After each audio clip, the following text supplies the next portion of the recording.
Good evening, everyone, and welcome to tonight's episode of Hey Sister. Hey Sister, how you doing? Hey, sister, I am good. I'm ready to get into these hot topics, girl. well, before we get into the hot topics, what we need you all to do is join this conversation in the comments. So if you're out there watching, you're waiting for your friends to come on. Hey, we need you to get active in the comments tonight. We also need you to like, follow, and share this episode. We already have one of our super fans watching already. Hey, sisters. Hey, Jody. How you doing? Thanks for tuning in tonight. We have a treat planned for you. So we want you all to be active in the comments. So like, follow, share, join the conversation in the comments and tell us, what's going on. Hey, that's our friend Lena with Horace. Say, hey, Lena, how you doing? Tuning in tonight. So we are going to start off with our hot topics tonight. And so before we got started, I had to say, well, sister, because we always come on beforehand, we kind of pregame the show out. And I was like, well, I know everybody's talking about this WAP video. I haven't watched the WAP video yet. She was like, girl, go on and watch the WAP video. So I watched the WAP video like 5 minutes before we got on here. So that's our first hot topic tonight. WAP. Hey, what say you out there in the YouTube verse and the Facebook land? Oh, look, Jody said all is good. Chris popping with the red lips. Okay, thank you. Hey, Tiffany, what's up? How you doing? Thanks for tuning in tonight. So, Jody, like you, I hadn't seen it but 5 minutes before this episode started broadcasting, and people have been talking about it all week. They've been posting and commentary. And, one of the comments I saw earlier today, and it still didn't move me to watch the video yet at that point, was people talking about WAP, but didn't y'all listen to your mama's Millie Jackson albums? I was like, well, if they listen to Millie Jackson, they done heard all of sorts of things before. Right. I don't know. Or Dolomite for that matter. Or Red Fox for that matter. Richard Pryor for that matter. Back in the day, we had to sneak and listen to albums. So they didn't have all this visual representation. So, sister, tell me what your thoughts about the WAP video. Okay, so let's take the sex out of it, right? Okay, we know there are sexual images. Cardi B is a former adult entertainer. Mm-hmm. Meg may not have been a former adult entertainer, but she is building her career on sex is her brand, part of her brand. Sex is part of her brand. Taking that out of it, and the snakes, because I don't do snakes. Okay. I mean, Britney Spears did a snake back in the day. She did. I mean, Beyonce had a snake on Black is King. I don't do snakes. But that aside, it was actually a very visually appealing, from the colors and the animals and the whole funhouse theme, and maybe some throwback to BAP, if you remember that. And this being WAP, I'm assuming. I don't know if it's WAP. I don't know. But I thought that there was visually, there were some cool elements to it. I can respect folks who need still work. You know what I'm saying? If you still dropping it like it's hot, and these ladies are in their 20s now. When they get to their 40s, let's see what he's talking about then. Let me see if y'all be twerking, popping, locking, and dropping then. But yeah, girl, when you go to homecoming, your knees find some rejuvenation. No, I just don't go as low to the ground. See, I drop it like it's lukewarm. I don't drop it like it's hot. You know what I'm saying? Hot is open. But no, I think that the song is whack to me. But well, we got a comment here from Tiffany. She said, I heard the song the other day on Pandora and didn't even know that it was a new song. I was tickled by the lyrics and thought, those are some nasty girls. Hey. Well, me, I like lyrics, and I am more of you being some innuendo, some suggestive lyrics, because mentioning Nasty Girls, I mean, Nasty Girl by Vanity Six is like one of my favorite songs of a lifetime. Now, naturally, I was like 7 or 8 years old when the song first hit the chart, but I love all of the song. I can sing it word for word, verse for verse. I won't do that for you all this evening. Yeah, I mean, hey. But what I will say is it's much more innuendo, much more subtle, but it's still talking about what? Sex. I mean, it is what it is. Doing anywhere on the limousine floor. I don't know if that's necessarily innuendo, but okay. Well, yes. That's a lot more innuendo than what WAP stand for. When what they saying, that's a lot more innuendo than that. Okay, I guess. I mean, yes, they're being a more direct, but I don't think that's necessarily innuendo. She literally said we can do it anywhere, even on the limousine floor. Yeah. Well, we know she's not talking about do Bible study. I mean, she is. We don't know. We about to talk about that later on tonight. Denise did change her life. So, yeah, so it was a great, visually agreed, awesome production. Yes to Vanity. That's what I'm talking about. So hey, whatever is your pleasure, I think that people need to get over the whole sexual repression, puritanical thoughts, and what have you. Well, I think that's part of it. You know, if we have more conversations and honest conversations about women and their sexuality, and every time someone expresses a thought about sexuality, they don't just get thrown into the whore bucket.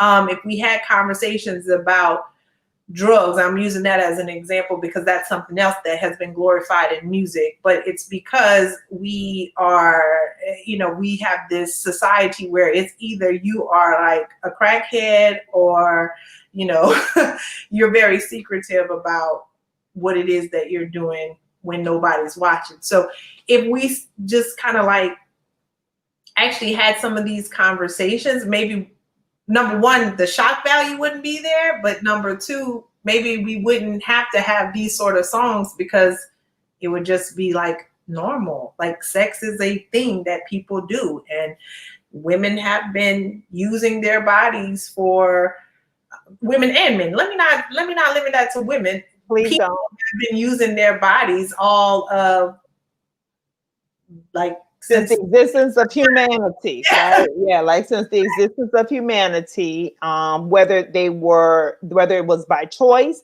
And I think actually that is what really people what they bristle up against is that a lot of this right now is by choice. Yeah. And it's not that these women are actually subjugated, but they're like, no, this is my sexuality. It is what it is. And I want to do what I want to do, how I want to do it, when I want to do it, who I want to do it with. And this is what you got to do to me for me to participate in doing it with you. And I actually think that might be more of what people have an issue about. But since we're talking about booty clapping and well, wait, we don't want to, because there's a comment about this Kylie. We have to talk about that piece though. Okay, all right. So there's two comments here. I haven't heard the song. I'm sure it's bop. Nah, not so much. As the kids these days, nah, not so much. The song is actually, I mean, they took an old house song, whatever. But yeah, sex always sells. But Kylie, though, took me aback. What the hell and why is she in this video? Well, Kylie is obviously a friend with Megan Thee Stallion. I mean, that's not anymore after all of this stuff. Maybe not anymore after she was shot in the foot at Kylie's house. But, but we listen. I'm gonna tell y'all this because I saw somebody comment and say, "Oh, why? Yeah, but Kylie is bad though." I'm like, listen, if I had $1 million worth of plastic surgery, I'd be bad too, baby, because she got lips, she got cheeks, she don't have booty cheeks done, she don't have waistline done, she done had it all done. So she bought that badness. Go home, go girl. Well, yeah, I mean, listen, I don't know what her purpose was in the video either. But again, I think that goes back to another thing, because when you were talking about women, some people are uncomfortable with the fact that these women have chosen to say, this is who I am, putting my sexuality out there in the front.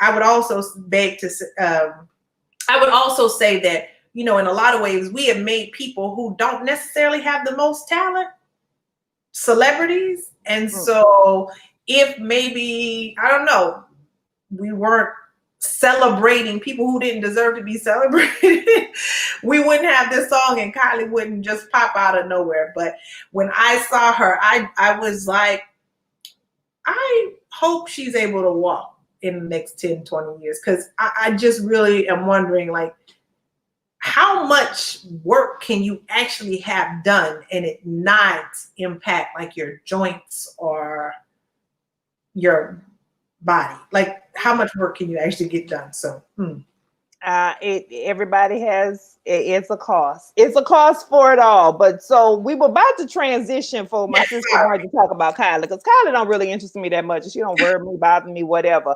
But what we do want to talk about is who is watching P Valley. Who is out there watching P Valley? So I started watching P Valley. My husband had watched it, and I was like, okay, well, let me check out this show. And so, not for this week's episode this Sunday, but for last week's episode, when that episode ended, I got a text message from one of my guy friends, and he was like, oh, we have to talk about this. Like, you like one of the few people I can have a complex conversation about this about. Then I saw another young man who we grew up with, who posted about it as well. Tedrick, shout out to you, Tedrick Diggs. And he said almost the same thing. It was too much. It was too much. So if you haven't watched P Valley, let me tell y'all a little bit about P Valley. I see Robin out there. She watching P Valley. P Valley, it stands for the same thing that they talking about in the WAP video. But this thing, a la Players Club, a la Magic City, a la you know, those Thursday nights back in my younger years at Whispers, you know, those was the nights, those were the nights. I'm just saying. So P Valley is written, and it's very interesting because I did watch the showrunner talk about the show, and she wrote it originally as a play and then realized that it was a series. And what they have done in terms of authenticity, of showing the humanity of what stripper life is and what stripping, the community around stripping, and especially in rural communities, what the life is. I think they've just done a phenomenal job. And there is, you know, one of the main characters, Uncle Clifford, who is a trans woman, and,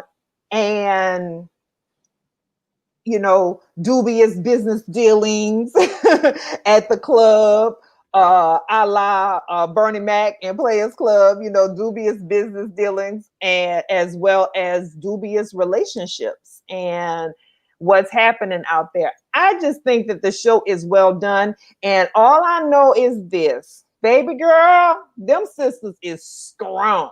They ain't strong. They is some strong sisters. Because when the three of them was on that thing together, and they I said, Lord have mercy. So I don't know. Sister, what say you about P Valley?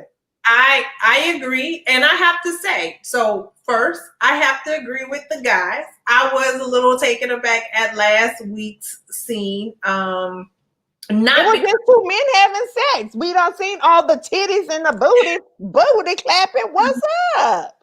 Exactly. No, it's not because there were two men having sex. It was all of the elements around. It was like y'all in the back of a club. It felt just Usher said he wanted love in the club. In this club, y'all don't now you did, and even that's why Beyonce said she strongly doubts that rope could hold her up. So, you know, she was suggesting that he might want to rethink that idea. And I'm just like, listen, y'all frying chicken wings in there in the back. Y'all got really be selling them chicken wings at the club. You know, when you left the club in your younger days If somebody would find some chicken wings out there, you was gonna get them good chicken wings. Not always. I might go to a restaurant, but I ain't about them street vendors like that. But I was just like, oh, it's a lot of grimy and it's grimy, it's raw, it's real. It shines a light into the culture, but it also, as Robin says here, it shows the humanity of the characters, all of the characters.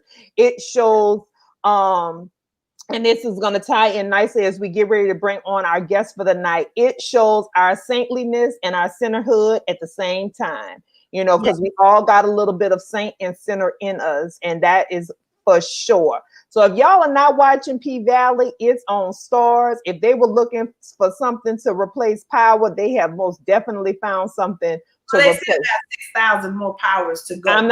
We'll see how they turn out. But this right here, in terms of probably, again, it reminds me of Pose. It's exposing you to a community and to the backstory of the community and the life that you may have not experienced before. And I think that there's so much power and so much beauty in that.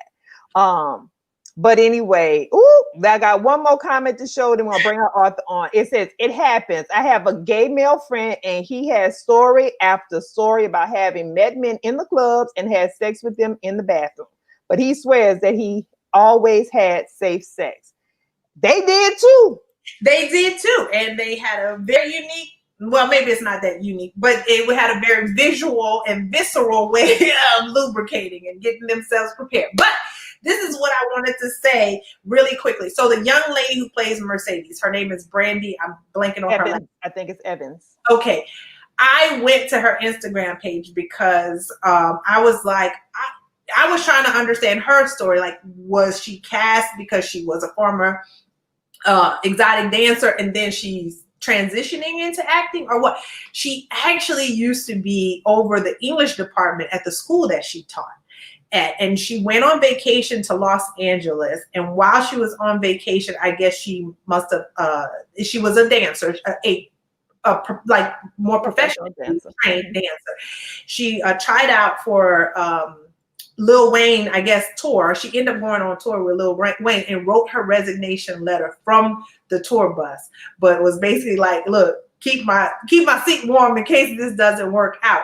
But to your point about them being strong, man, when I saw that scene where they were, and she had the actual footage on her Instagram page, I'm like, she must be an incredible dancer because she is very convincing as an exotic dancer. And I really don't, and it seems that she wasn't previously in life. So I say kudos to P-Valley. The themes, the stories, the A, B, C stories, all of it is very realistic. And I really do like the show.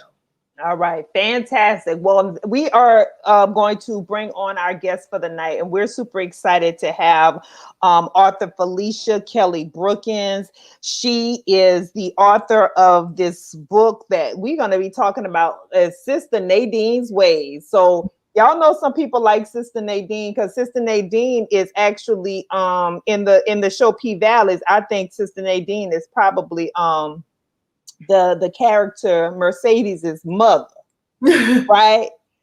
Woo, child. But Felicia Brookins, she's a wife, she's a daughter, she's a sister, she's a mother, she's a pastor's wife, and she also hosts her own writers conference to help people take their dreams and bring it into reality and bring their art to life. So hello, Miss Felicia. How are you tonight? How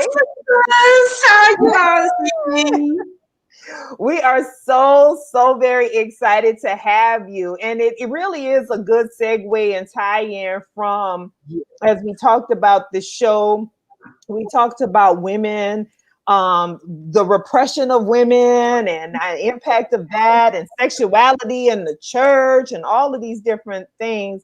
But really your book, tell us what inspired you to write the story about Sister Nadeen and Sister Nadeen's Ways. I would say growing up in the church, coming in contact with and observing different women in the church, observing family members or women in the community that you call mom or grandma or aunt, those spiritual moms and dads that you attach to, and just kind of observing them and noticing the difference between when we're in the sanctuary and then when we're out. And as I kind of started to grow, I kind of picked up on things like, well, hey, it's okay that I may cuss you all the way out Monday through Saturday.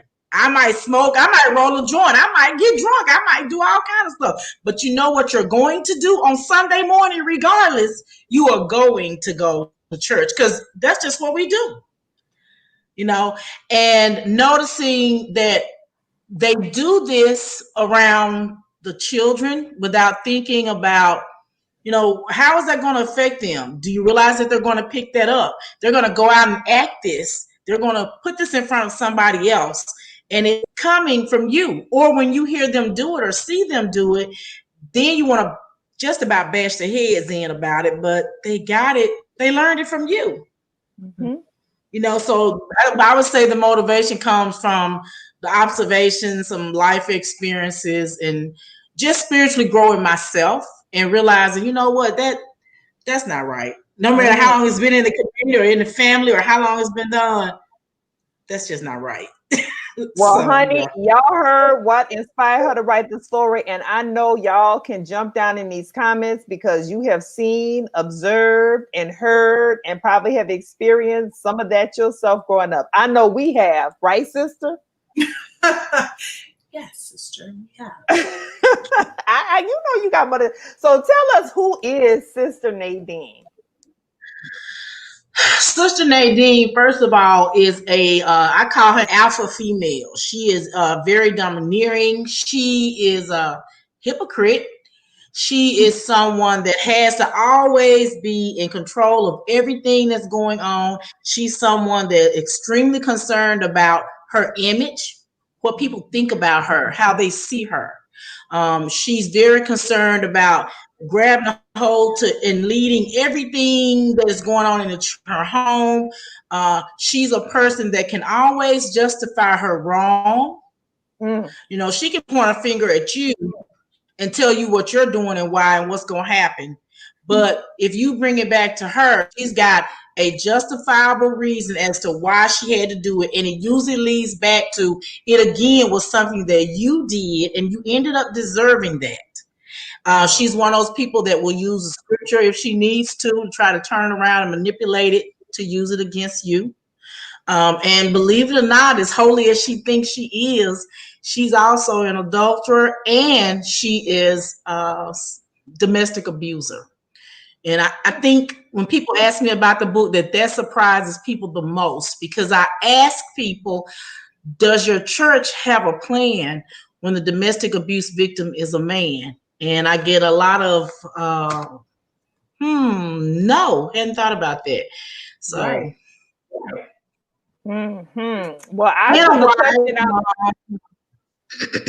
I put the question out there to those who are watching tonight. Do you all know any Sister Nadeens? Have you grown up and experienced any Sister Nadeens in your life? This is, when you were describing that person who always has a justification for their behavior, and you're supposed to just accept their behavior, right? Boy, that was making me feel all a little like whoosh up inside. But let's talk about that, because Sister Nadeen didn't just become this way because she was born this way. So let's talk about some generational traumas that she experienced, because a lot of time, if we don't deal with those traumas, we just end up passing those traumas on.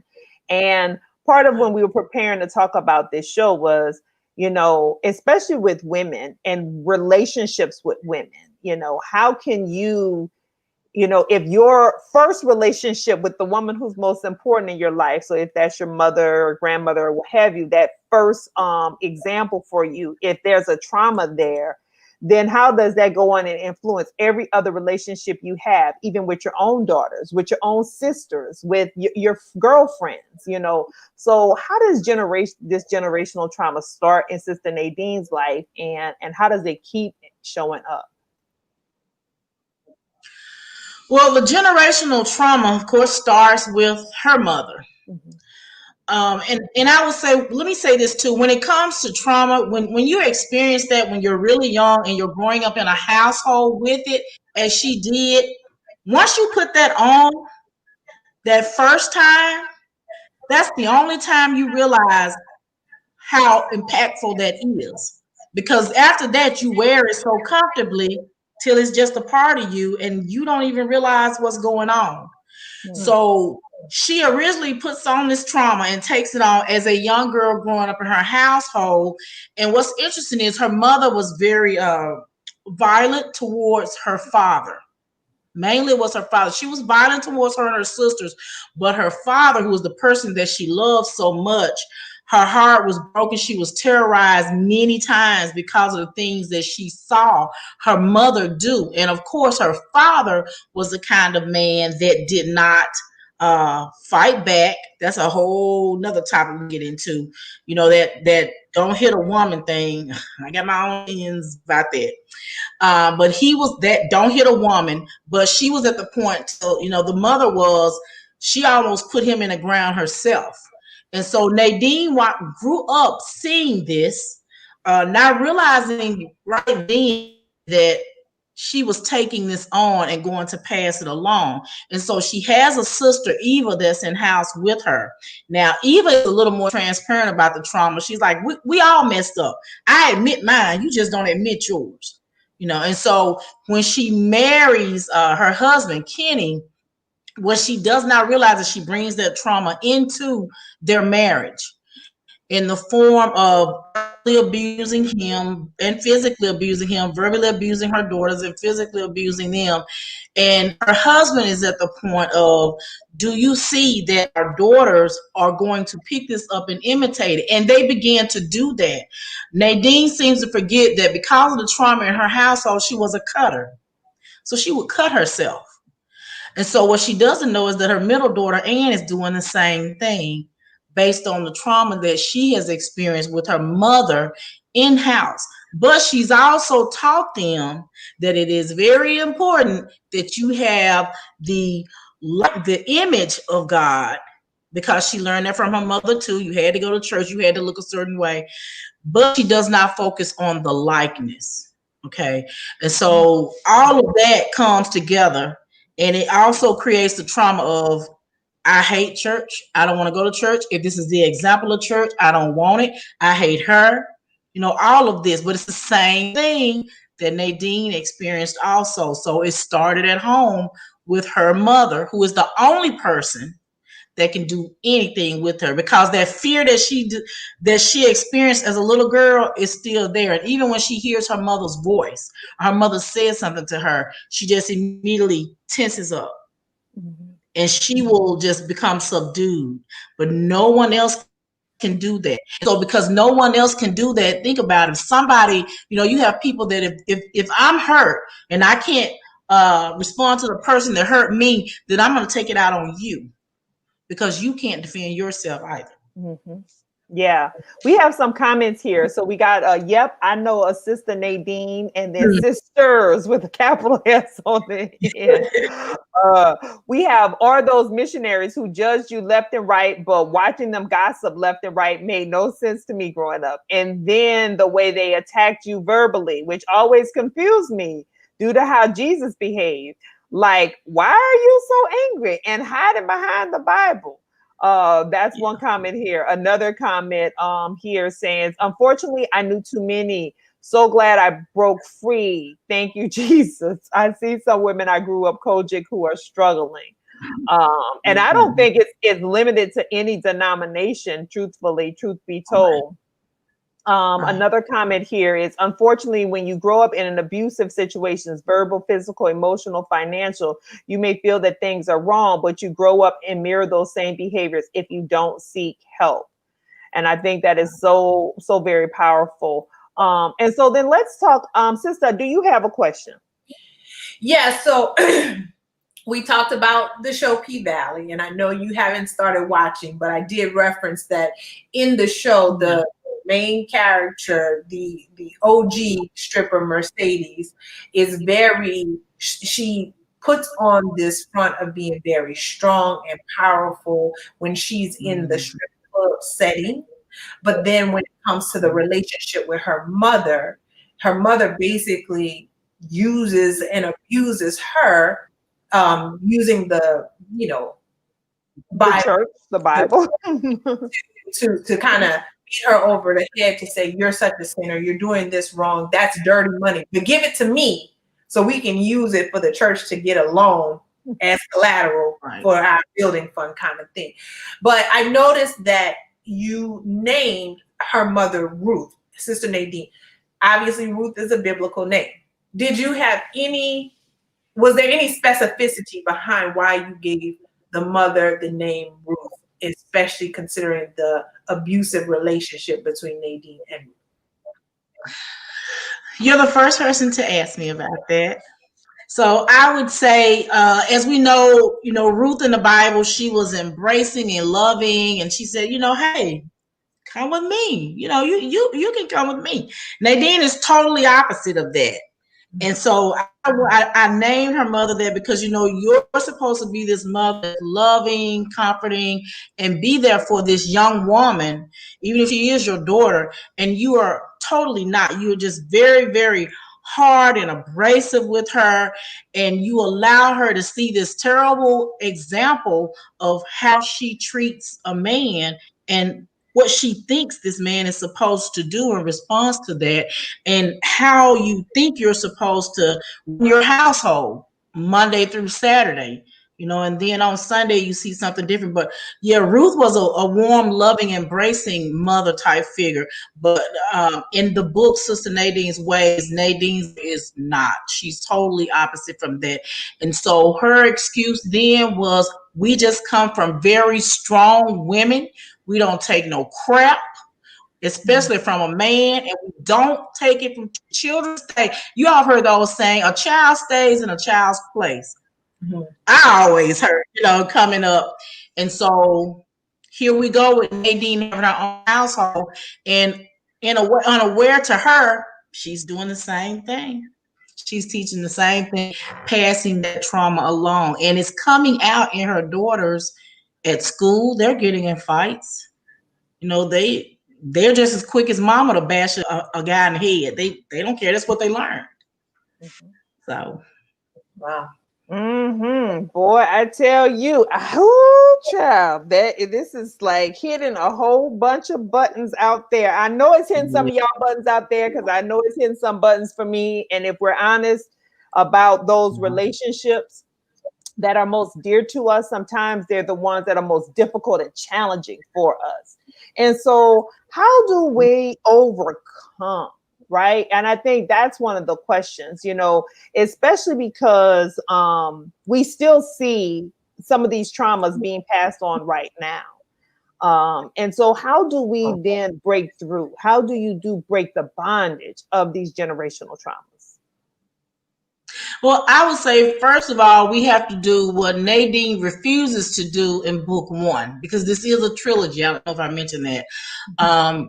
She just refuses to admit that she has a problem. Mm-hmm. She refuses to admit or see that. And I guess as a weakness, it would show a weakness for her to say, I'm hurt, I'm afraid, I'm scared, I'm scarred. Mm-hmm. So the first thing you have to do is look yourself in the mirror and look long and hard and say, I am my mother or my aunt or my grandmother. I am, in a way, because I've taken on, it's like a spiritual transfer. I've taken on these things that she poured into me. And so they've grown and come out. I have to admit that I'm an abuser. I have to admit that I am I have to admit that I am just overbearing. And I have to admit in some ways that I'm a narcissist also. So we have to admit to ourselves who we really are. You know, we like to push that to the back and not think about it mentally or not see it. But the first thing we got to do is just turn the light on in the mirror and admit. We have to hear ourselves say it and accept it. And we have to just be broken down to begin to pull ourselves back up. And then secondly, we have to humble ourselves to be able to go to the people we've hurt and apologize for that, you know, and ask them to forgive us for that. I'm typing these down. Even if it means going back to the root of your problem, which for her, you know, she was poured into from her mother. So that's going to take some courage and some bravery to go back and talk to the person that basically did this to you. That is some powerful words right there. So look, I loved when you said, admit, I'm hurt, I'm afraid, I'm scarred. Like, I have wounds that I still carry with me. And that's powerful because in the, you know, this whole mythology, and it's a pathological mythology of even being the strong Black woman, being the strong woman of the church. I mean, we're still dealing with ramifications of that to this day. And so we carry those scars with us, and those scars impact our behavior. We have a comment here that says self-reflection is imperative in the process. So self-reflection is critical in any type of healing process, any type of growth and development process, right? And then I love this. Apologize. Go to the people you hurt and apologize.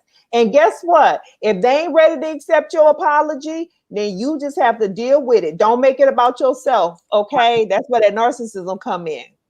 When you want to make it about yourself. Sometimes you just need to apologize and shut up. Okay. Right. Sister, what you got to say about that? I'm getting a whole lot of amens over here from our friend Tita who is watching. She like, yep, amen. Yeah. So we having church tonight, Tita. Woohoo. Well, you know, one of the things that I do want to say, it's a few things I want to hit on, but I'm going to try to remember all of them. See, I got to start writing stuff down when they start my brain. But one of the things you just mentioned about the self-reflection and apologizing to people that you've hurt, but admitting that you have a problem or an issue and saying, you know, I'm hurt, I'm scared, I'm scarred. Got it. Yeah. How then do we reconcile? So I think one of the issues with Sister Nadeen sounds like is that, again, we put on the holy covering on Sunday, and through Christ we can do all things, and we can, that seems to imply that we can heal ourselves of our wounds. So sometimes the church, there seems to be those churches that they want to pray away all the pain. How does one reconcile getting help outside of the church and not just relying on the church as a way of dealing with that hurt, that scared, that scarred? I would say, first of all, you have to be at a point where you can realize that just because they're in the church doesn't mean that they're at a level where they can really help you. You have to realize that there are still a lot of fragile, hurting, tore up people in the church. And so you can't think just because I'm in the church and just because Sister May got a skirt down her ankle and she fall out every Sunday and they have to put a sheet over her, or she's speaking in tongues and then she fall out, she must be real holy. So maybe I can go talk to her. You have to realize just because you see something happening in front of you is not really telling you who that person is and how they can help you. And you have to realize that, you know what?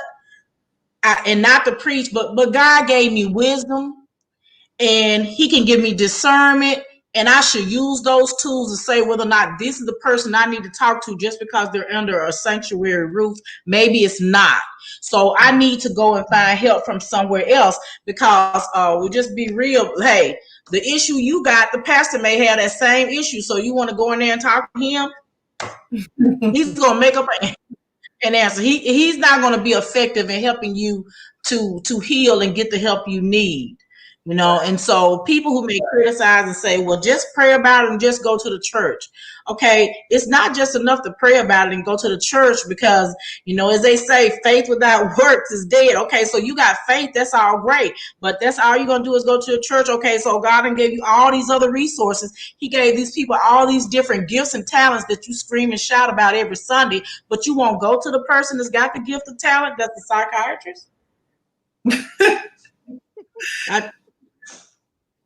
Okay. You know, you think the only gift of talent is because you speak in tongues or make up some, make up some tongues, you think that's the person you should talk to because they can say Hubba Bubba Cadillac real fast? No, that does not mean that's the person you're supposed to talk to. Right. The person you're supposed to talk to doesn't even go to your church, but they have knowledge and wisdom in the area that you need it. So we have to be okay with that. And sometimes you just got to stand up. You know, we scream and shout when they talk about, oh, you got to have Holy Ghost boldness. Okay, well, I'm going to use this Holy Ghost boldness and tell you that I'm going outside these doors and give me some real help. Because I just saw you cuss your wife out, and so you can't help me. You got your own issues. Well, I am going to say Hubba Bubba Cadillac from now on. I know that much. We got a comment here. Say it real fast. Woo! Hey, we got a comment here. That's kind of deep. I must read this. I grew up in the Catholic church, but very drawn to Kojic. And so we want to play. Though this book is not just about a Kojic or one type of faith. I know that's one of our commenters talked about their own experience in that church. But honey, all of our churches got issues, huh? But something always drew me, that held me back from formally committed. Did not want to go from the pot to the frying pan.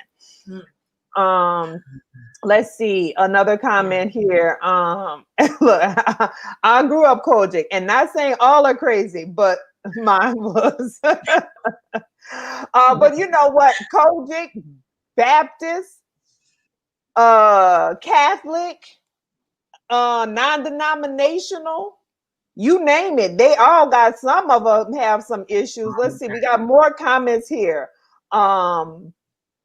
Let's see. Old people used to say church was a hospital for some people. Never understood that until I was much older. Okay. It's okay to get therapy and Jesus. I just get them from different places. Hallelujah. How about that? I was very cognizant. I was not ready to live the Kojic life. So instead of being hypocritical, I just watch online. I love that. Well, you know what's interesting, and because you are a pastor's wife, right? So I am a minister, and we are at a non-denominational church. And let me also say, Robin mentioned that she grew up Catholic, and so I found that interesting because not the denomination matters, but I did too, and I did some of the worst things. Because personally, I was like, it ain't doing nothing for me. Nothing. It was just a ritual, and it was doing absolutely nothing for me. And just so you all know, Nadine's church is Greater Trials Missionary Baptist. I want to get real good in Southern in a Missionary Baptist. Yeah, she's a head usher there. So yeah. Yes, and I love that, Greater Trials Missionary Greater. Baptist, because they always got to be greater. Oh boy, we got read the church sign before you pull into the parking lot. That's a hint. So we got a couple more comments, and then I want to get back to that point about, you also being very a part of the church and a minister's wife. So it says that was what the challenge was. People needed meds and a therapist. Another comment here says church people are human.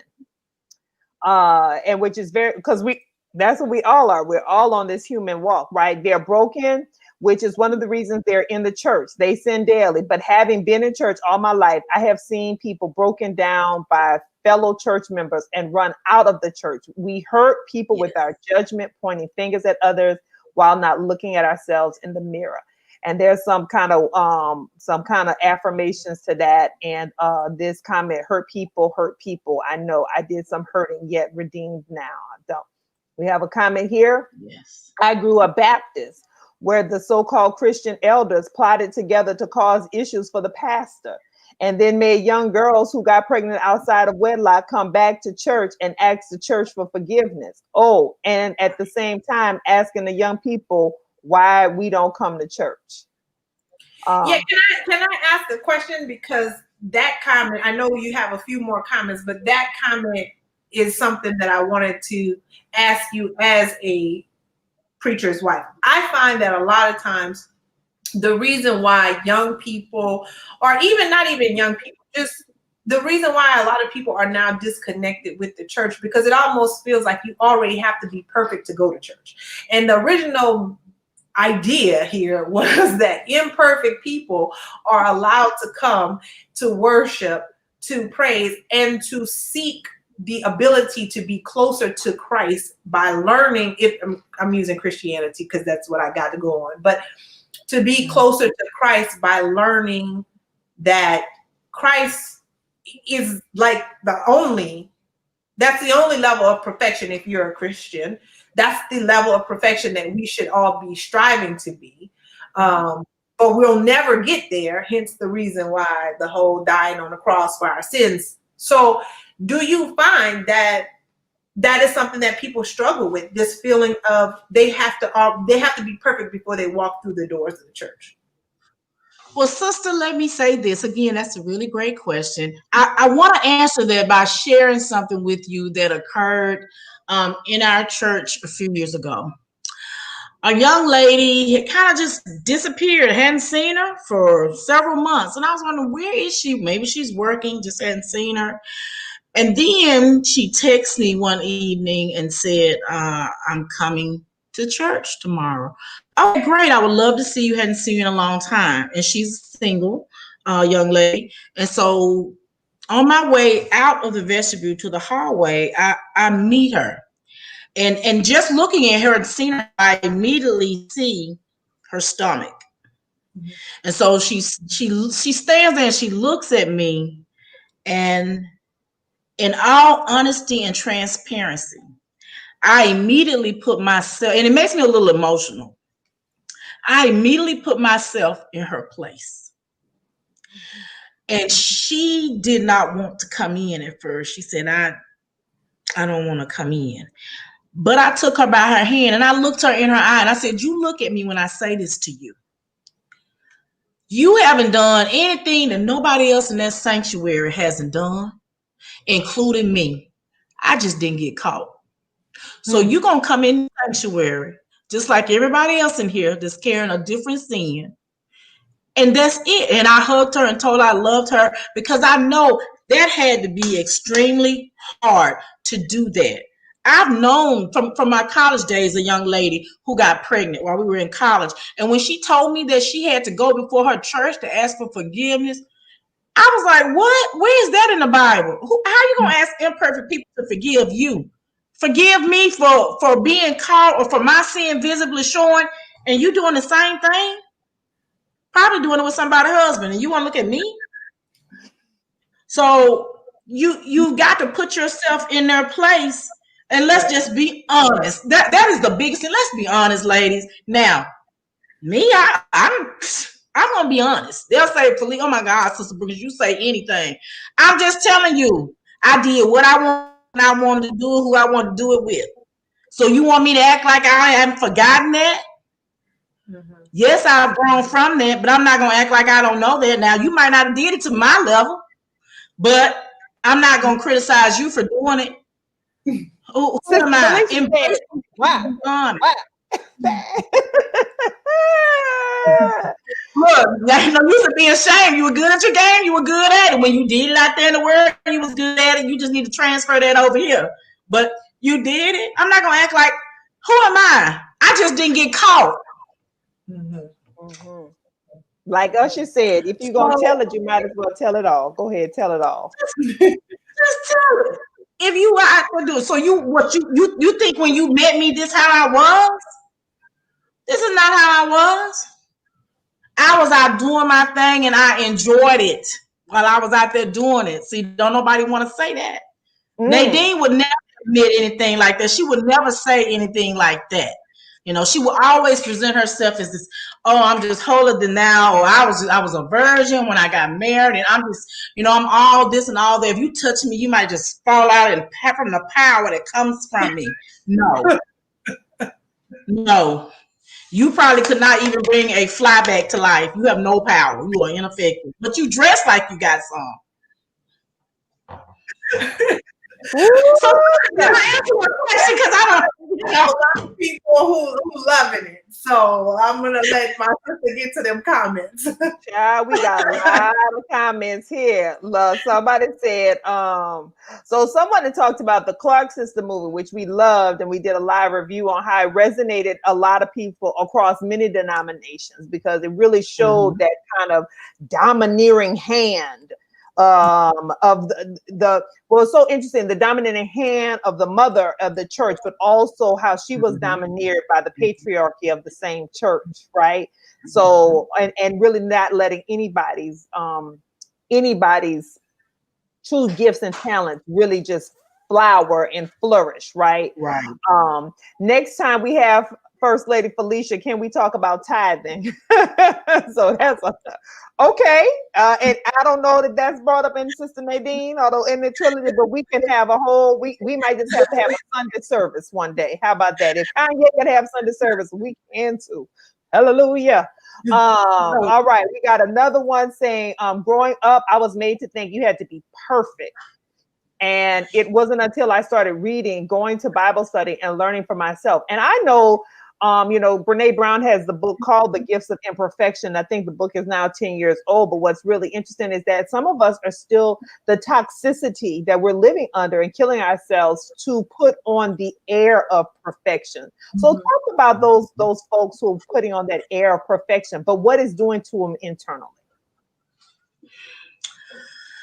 I will say from my character's point of view and her experiences, it's so big because her mother showed her that it meant everything to have people think you were all that, a bag of chips and a t-shirt. For her, she thrives on that praise. She thrives on the pastor depending on her, relying on her. She prays, she thrives on everybody saying, you know, go to Sister Nadeen, see Sister Nadeen, you got to ask Sister Nadeen. And so she eats that up. That empowers her. That gives her that fulfilling of fulfillment she thinks and worthiness that she didn't get from home. You know, because the way her mother treated her and this thing she saw her mother do, she felt like less than this tall. She didn't feel loved. She kind of felt invisible at times and wish she was because of the wrath that was coming down on her in the home. But people like her, they thrive off of that and they love that control. And so they have to hold it at all times.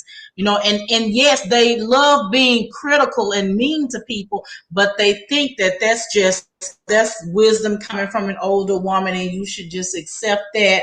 And it doesn't matter how I said it because you're not above me, I'm above you. And so they thrive on that attention. They eat it up. They have to have it. You have to see them as this perfect saint, as though when they walk into the sanctuary, they're just about floating when they come in. You know, and they want to get people's attention. Nadine's usher uniform has to be crisp, pristine, all the way down to the shoes have to be shiny, sparkly, the stockings, the uniform, everything. And she's ahead of everything. And if someone comes in and tries to take over that, okay, wait a minute. That means you're no longer coming to me. That means the pastor's not asking me about that. So my character will make sure that she removes those people out of the way, out of her sanctuary. Out of her sanctuary. You hear what I said? Because that's to her in her mind said, this is my sanctuary. As a matter of fact, I almost pretty much tell the pastor what to do, and he gonna listen to me. No, she run everything. She's and those are the ones that run people away. If you are what I meet at the front door, I'm probably gonna just moonwalk on back out. You it. Because if they let you be the person that's at the front door that greets me, that means the pastor is off somewhere because he apparently is not paying attention to what he has in charge. You know, as they say, you need to know those that labor among you. Then you wonder why your pews emptying out. Yeah, what is it? Not only why are the young people not here, but why are the older people not here? Where is everybody? Well, your head usher pretty much make them turn around at the door. And the reputation gets out, and people don't want to deal with her. But she can justify that and say, I'm right because I'm holy. And I'm the head usher of Greater Trials Missionary Baptist Church and the president of the Sisters Praying Circle. So I know, what I'm doing. Child, And listen, we got lots of comments here. Like this is hitting a nerve with folks. So y'all join us in the comments. I tried to show some of them up while you were talking. This one is like, I'm really in the middle with my faith. This is my serious reason for not going to mass regular, but not commenting it. West Angeles, which I love. West Angeles Church. Yeah, I'm really just afraid to get caught up. So home prayer it is, and using my Catholic background as my guide on how to live a decent life. Awesome, sis. Nothing is for real. Awesome, sis. Nothing is for real. Everyone has one in the church. That's for sure. We have talk about, let's not even talk about growing up. Too much pressure. Sister Brookins, I love your realness. So, woo, Sister Felicia. And then another comment here. We are the church, and people get caught up about what church is and why we are provided with so much grace and mercy. Yes, corporate praise is fanatical, but Jesus Christ is within us. Our identity is in him. So do not need to worry about others' opinions or judgment. Healthy corrections are different. We got preach.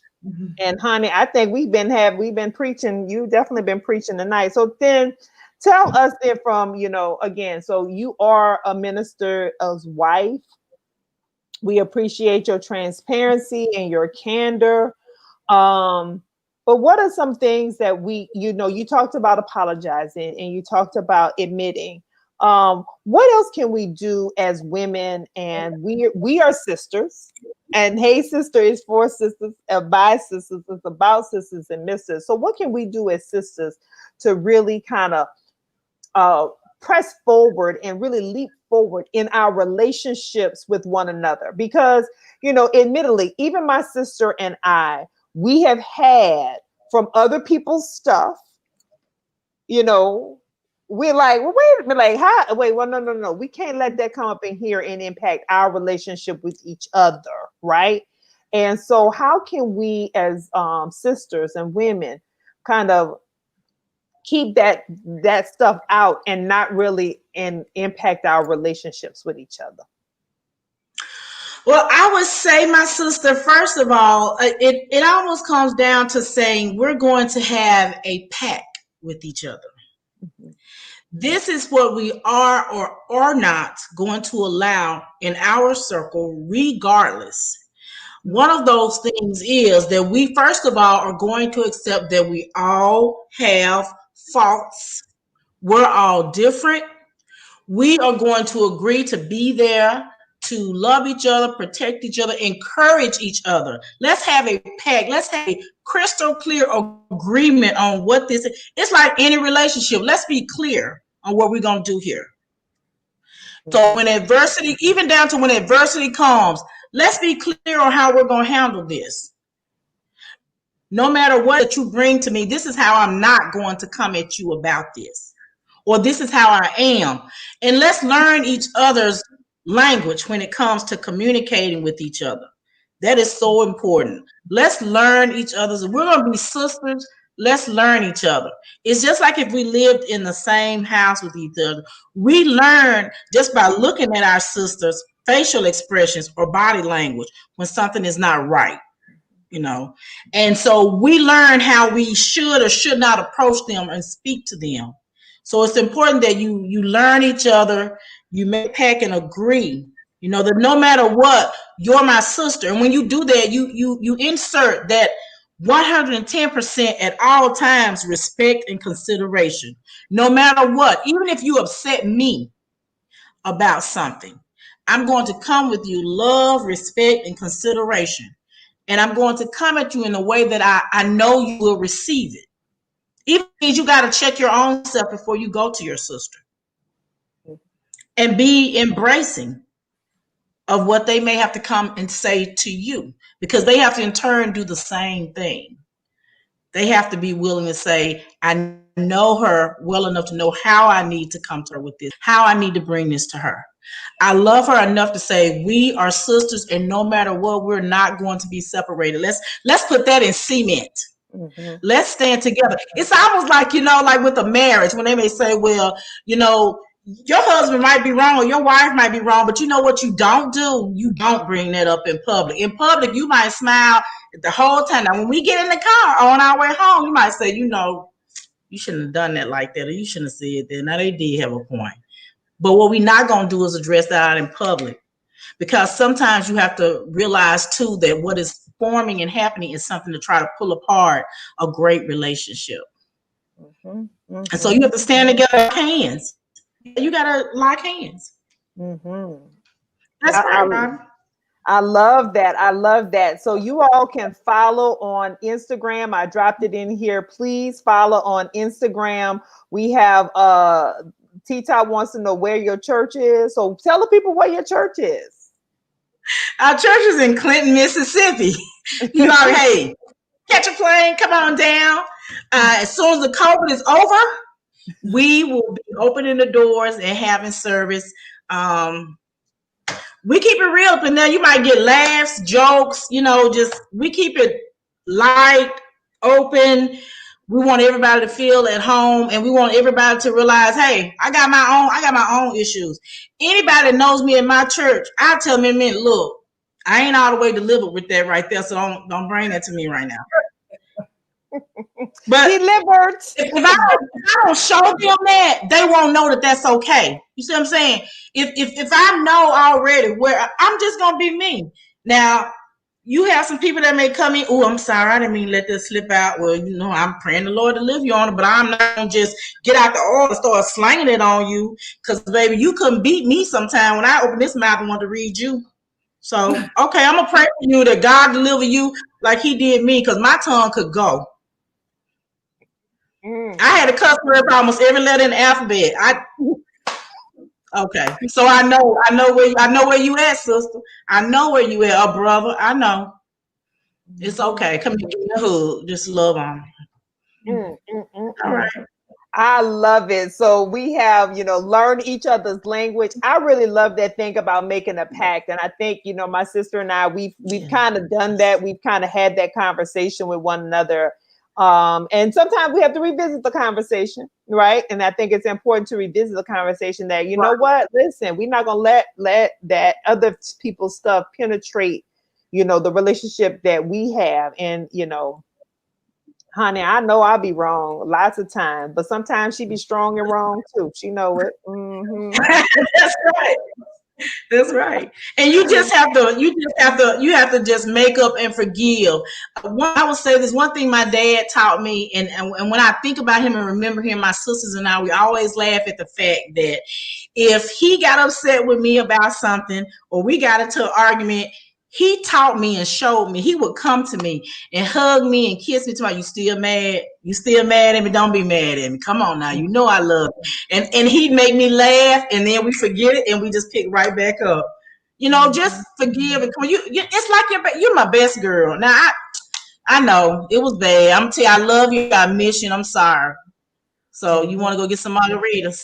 And yes, I drink margaritas. Okay, let's not even get into the yes, I do. And you can take a margarita too. You will not go to hell for a margarita. Please know that. All right, ladies, she said it. You will not go to hell for a margarita. What about a tequila shot? What about tequila shot? You won't go either for the tequila shot. Now, when you get to 10 of them and you done lost all sense of what's going on, you got to get some accountability on that. I love that. So before we get ready to wrap up, I do want you to talk about your authors, writers workshop. And tell us a little bit about that. I'm gonna drop that in here. So tell people about your Inspired Authors Workshop. All right, so my workshop is for aspiring authors and writers. I've been doing this since 2015. It started here in Jackson, Mississippi, and I've taken to a couple of different states, and I finally brought it back 3 years ago to Jackson and decided that that's where I wanted to keep it, to birth it, and to brand it, to put Jackson on the map. So you have individuals that I want to write a book, but I just don't know where to start. Or I wrote the manuscript, I need somebody to look at, I don't know if it's good, or I need help with my creative writing, or they've written the book and the branding just sucks. It's terrible. Why is my book still in the box? How do I get it out the box? Well, if you come to Aspiring Authors and Writers Workshop, Inspire Resources LLC is going to connect you with the people, with the publishers. They're going to connect you with the branding and marketing experts. They're going to connect you with the creative writing experts. They're going to connect you with a literary agent, which I found in my last 3 workshops having that. There are a lot of people, information is power. People don't know the things that are out there available for them when it comes to writing their book. When I first I don't know if you all know Dawn Michelle Hardy, they call her the literary lobbyist. When I first brought her to Jackson, people were like, what is a literary agent? What do they do? And how do I get my book in front of them? There are a lot of people here that would never have even heard of that or had exposure to her if I had not brought her here. There are people who, I don't know the difference between traditional or non-traditional publishing. I don't know. I don't know, depending on what I do with my book, where I need to go or which route is best. I don't know the pros and cons of self-publishing or using a publishing company. And so Aspire Resources LLC helps to get those questions answered, helps to connect them with the people that can help take their book from step to step to step. And a lot of times I have different topics also. Just recently, about 3 weeks ago, I did something really out of normal for me. I had my first online workshop, but I focused in on one group. And that was previously incarcerated individuals. Because a lot of people in Mississippi did not know that Parchman Penitentiary has a creative writing course, and that these prisoners have written books and have had them published. And so I wanted to allow the executive director of that program to have a voice and to put that out there and to also give hope, because there are a lot of people that, they've been through this, they want to tell the story, they don't know how to do that. So we presented Prison to Pens. We had an amazing cast. Individuals from LA joined us and told their stories and shared their books, and some local individuals here and one of the local publishers. So it was an amazing event. And so I've been asked to do it a second time, and I'm looking forward to that audience, because when you think of an author, you don't think prisoner. Mm-hmm. Or individual, past prisoner, you don't think that. And so this is a whole new avenue for me to open that up to them. But yeah, and I'll say this and wrap it up on this workshop, on this conference. This came from me wanting to share with others the things I learned in my experiences so that they don't have to. Mm-hmm. So I just enjoy, when I get good information, I enjoy sharing it, because I want to celebrate my sisters and my brothers. Mm-hmm. I want everybody to have that feeling of opening up that box and saying, oh, it came. Oh my God, it came. Look, my book, it came. Yes. Yes. And I also will help them with their book launch hosting services, because that's something that was a natural progression for me. Well, if I can help you get the book done and you want somebody to host your debut of your book, then come see me. Book Party Pages will do that for you. That's fantastic. I talk a lot, don't I? No, honey, you talk just the right amount, and I absolutely love it and here for it. And since we're talking about books, I might as well show my book. Hey, it's still out there. Y'all can go buy Pearls for the Journey, right? I mean, I got to pump it up, right? But tell us, okay, so you have a trilogy. I dropped the link already into the comments, so you can get it on Amazon, you can get it on Walmart.com, you can get your copy of the book, Barnes and Noble, wherever books are sold. You can find you a copy of Sister Nadeen's Ways. We dropped in the comments section how you can follow Sister Nadine's Ways on Instagram. We dropped in about the Write the Vision conference. We put it all in there so you can connect with Sister Felicia, First Lady Felicia. You people do it all the time. She said, get on the plane when the COVID is over and come on down to Jackson, Mississippi, and we can worship together. We will talk about that. And hey, I do a women's conference too. We'd love to connect on that. So any closing comments that you want to make, and then I'll have my sister give some closing comments and we'll wrap it up for the night. Well, first of all, let me thank you. Thank you all both, because I appreciate the opportunity to share the message and to share about my book and my journey becoming an author. I think the only thing I would say is, ladies, you see this cup right here? Can you all see this cup? Mm-hmm. Mm-hmm. It says empower women, empower women. Yes. That's my message. Let's do that. Okay, sisters, let's empower each other. Let's encourage each other, because it makes you so much braver, and it makes you feel so much better when you say, even though you all can't see all these ladies that's behind me, when I come out on this stage or I get ready to do this thing, I can feel the energy from them. Mm-hmm. And that gives you so much courage and bold, and that you have that love and support. Make a decision to stick behind that person and support them, and let's support each other no matter what. Because like I told you, I can be kind of aggressive with that sometimes. God's still working on me. So you my sister, and that's a whole nother topic. Somebody may come at Demetria wrong, and that's my sister, and somebody just need to grab me real quick, let the Holy Ghost get me, because I might get to them first. But that's my sister, so I'm not going to let you do that. So while she handling that, I'm going to handle you. God, help me. He working on me. But let's love each other strong and fierce like that, and empower each other, and know that if Demetria go out on the stage, she ain't got to worry about it, because I'm not going to let you get to her. Mm-hmm. Mm-hmm. Yes, I love that. Woo-hoo! Love it. Y'all pray for me. Empower women. Let's keep empowering each other. So, sister, what do you have to say in closing tonight? Well, a lot of people like my sister's strong and wrong comment.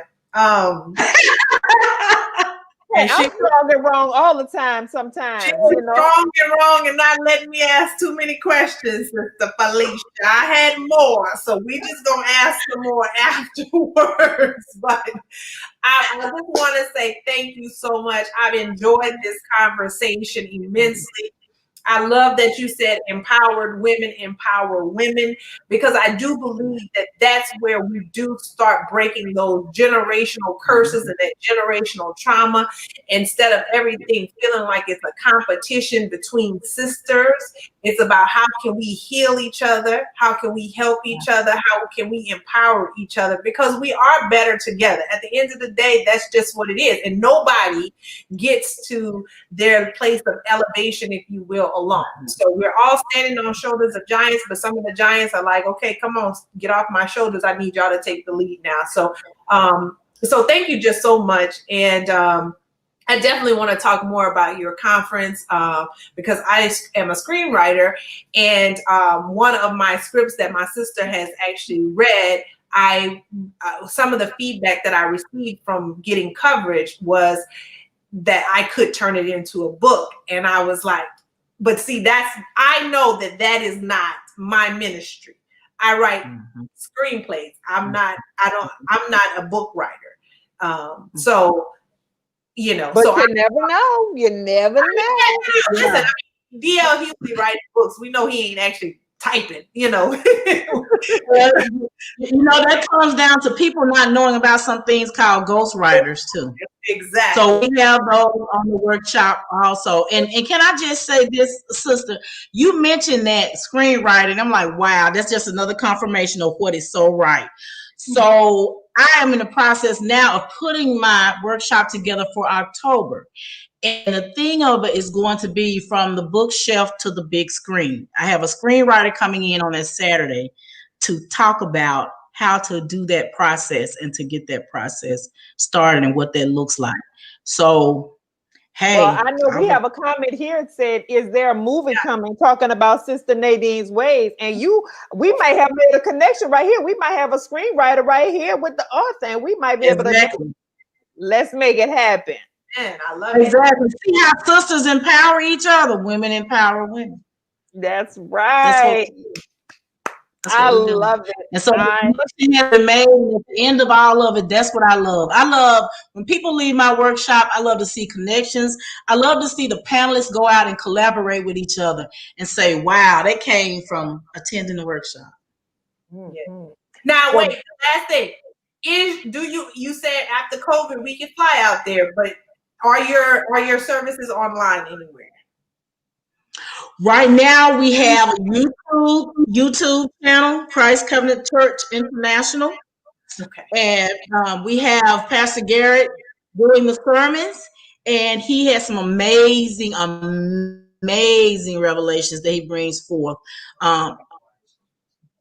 No, but okay, I'm sorry, y'all. My partner decided. No, we were talking about them coming out to visit at the church.